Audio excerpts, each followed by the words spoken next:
दोस्तों कहते हैं राजनीति में कब क्या हो जाए, कौन किसका कब दोस्त हो जाए, कौन दुश्मन हो जाए, कुछ नहीं कह सकते हैं। लेकिन फिलहाल राजनीति के बिसात पर एक ऐसा कॉकरोच उछला है जिसने एनडीए के खेमे में भूचाल ला दिया है।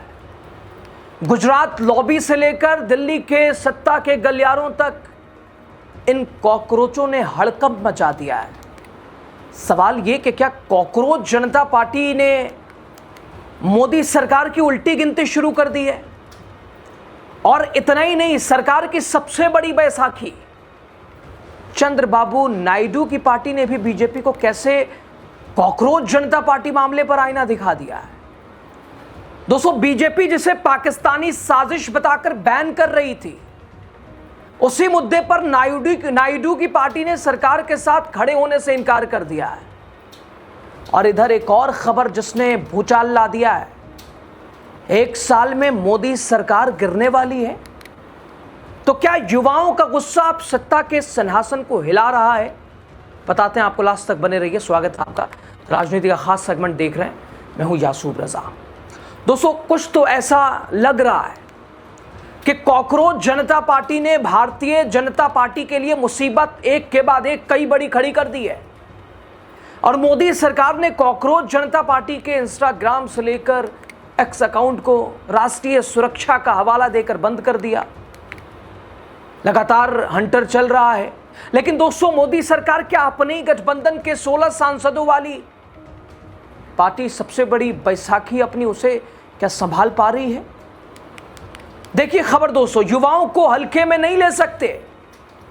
कॉकरोच जनता पार्टी पर भारतीय जनता पार्टी के नेता की राय सहयोगी टीडीपी भी सरकार के साथ नहीं। यानी दोस्तों, इस मुद्दे पर केंद्र सरकार के सहयोगी बड़ी बैसाखी टीडीपी भी साथ देने से बच रही है या साथ देने के मूड में ही नहीं है। साथ ही साफ साफ टीडीपी ने कह दिया है कि युवाओं में पनप रहे असंतोष को सिर्फ पाबंदी लगाकर या दबाकर शांत नहीं कराया जा सकता है। अब सबसे महत्वपूर्ण सवाल दोस्तों यहां पर यह कि क्या चंद्रबाबू नायडू की पार्टी टीडीपी बीजेपी को सपोर्ट क्यों नहीं कर रही है?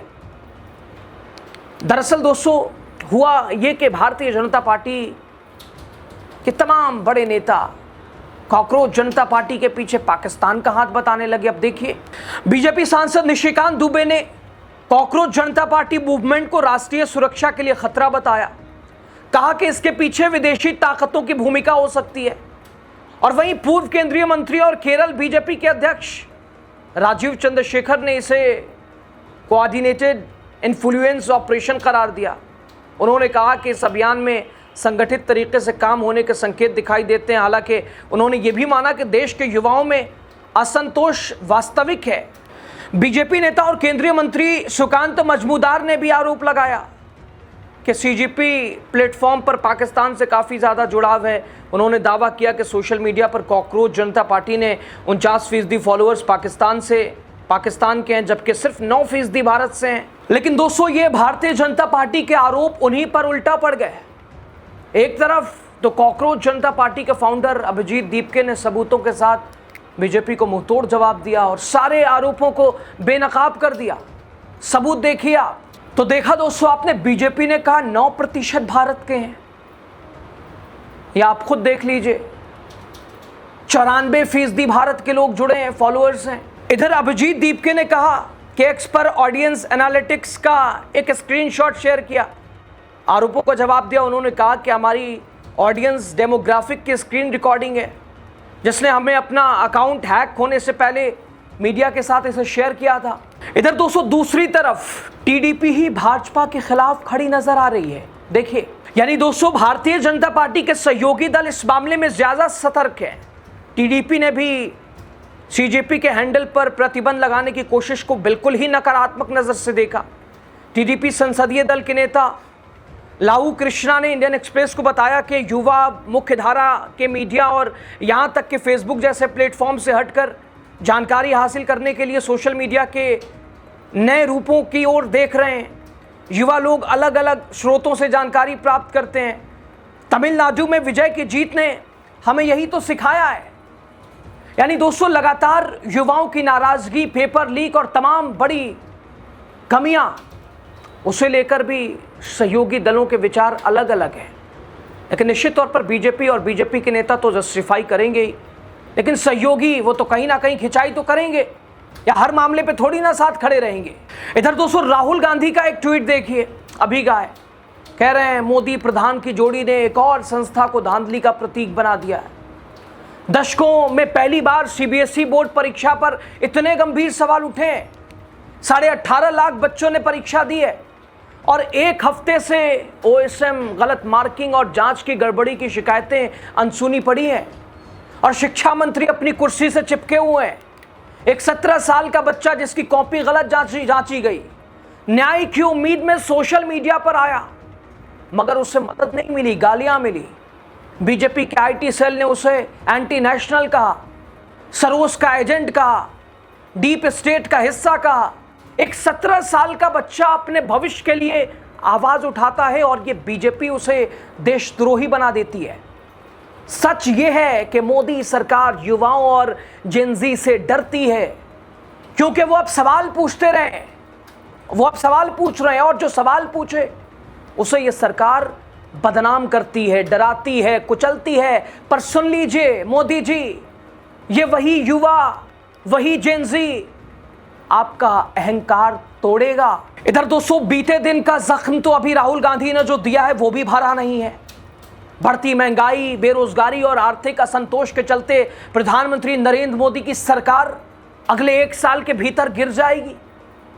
और राहुल गांधी के इस बयान के बाद देश की सियासत में भारी हलचल मची। राहुल गांधी ने कांग्रेस की अल्पसंख्यक सलाहकार समिति की बैठक में यह बड़ा बयान दिया। उन्होंने दावा किया कि अंतर्राष्ट्रीय स्तर पर बदलती आर्थिक परिस्थितियां, देश के अंदर बढ़ता असंतोष इस सरकार के पतन का कारण बनेगा। यानी राहुल गांधी भी अब बिल्कुल एग्रेशन मोड में है और ये संदेश भी दे रहे हैं कि उन युवाओं के साथ, उन बेरोजगार कॉकरोचों के साथ हम खड़े हुए हैं और पतन लॉबी का, गुजरात लॉबी का शुरू हो गया है। इधर दोस्तों भारतीय जनता पार्टी के नेताओं ने राहुल गांधी के इस दावे को सिरे से खारिज करते हुए, जिसमें पीयूष गोयल, इसके अलावा संबित पात्रा, सभी ने राहुल गांधी को कहा देश में अराजकता, दंगे, अस्थिरता फैलाने की साजिश रचने का आरोप लगा रहे हैं। राहुल गांधी जिस प्रकार से दंगे करवा करके, जिस प्रकार से अराजकता के माध्यम से सरकार गिराने की साजिश रच रहे हैं, कल के उस वक्तव्य से बिल्कुल स्पष्ट होता है कि यह कोई उनके मुंह से ऐसे ही नहीं निकल गया।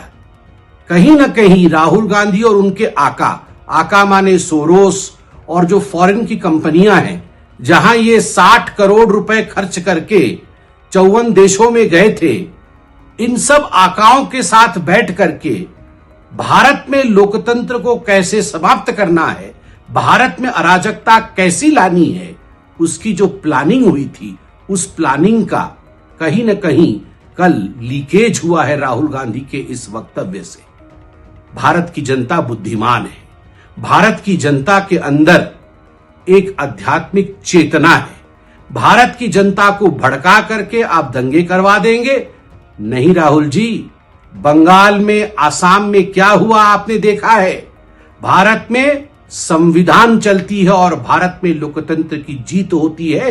ये 140 करोड़ भारत की जनता की सरकार है। इसका बाल भी बाका आपके फॉरेन के जो आका है, आपके जो सोरोस है, इसका बाल भी बाका नहीं कर सकते हैं। जब तक 140 करोड़ जनता का आशीर्वाद रहेगा इस सरकार के ऊपर, तब तक यह सरकार देश की सेवा करती रहेगी। यानी कुल मिलाकर लब्बो लुआब ये, सवाल मत पूछो, और सवाल पूछोगे तो दबा दिया जाएगा।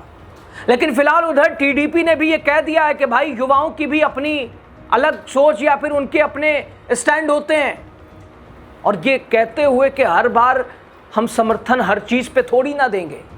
और इधर राहुल गांधी ने लगातार चिंता बढ़ाई है, 1 साल का अल्टीमेटम। तो दोस्तों राजनीति में कभी भी कुछ भी अस्थायी नहीं होता। जो आज सबसे मजबूत दिखाई देता है वही कल सबसे ज्यादा घिरा हुआ नजर आता है। और कॉकरोच जनता पार्टी को लेकर शुरू हुआ विवाद अब सिर्फ सोशल मीडिया की लड़ाई नहीं रहा। यह मामला अब युवाओं के गुस्से, गठबंधन की मजबूरियां, सरकार की राजनीतिक बेचैनी तक पहुंच चुका है। और सबसे बड़ा सवाल तो यही है कि अगर एनडीए के सहयोगी दल ही सरकार के हर फैसले पर खुलकर साथ नहीं दे रहे हैं, तो क्या आने वाले दिनों में राजनीतिक समीकरण बदल सकते हैं? राहुल गांधी तो मुहर लगा रहे हैं। क्या युवाओं में बढ़ता असंतोष, बेरोजगारी, पेपर लीक, महंगाई सच में सत्ता की नींव हिला सकता है या हिला रहा है? या बीजेपी एक बार फिर इस पूरे नैरेटिव को अपने पक्ष में मोड़ देगी? फिलहाल इतना तय है दोस्तों, देश की राजनीति में अब एक नए मोड़ पर अपने आप को लाकर खड़ा कर दिया है, जहां सोशल मीडिया का गुस्सा गुजरात लॉबी की राजनीति को प्रभावित करने लगा है। आने वाला समय भारी हो सकता है। उल्टी गिनती मानो शुरू ही हो गई है। कहेंगे क्या आप पूरे खबर और विश्लेषण पे? बताइएगा।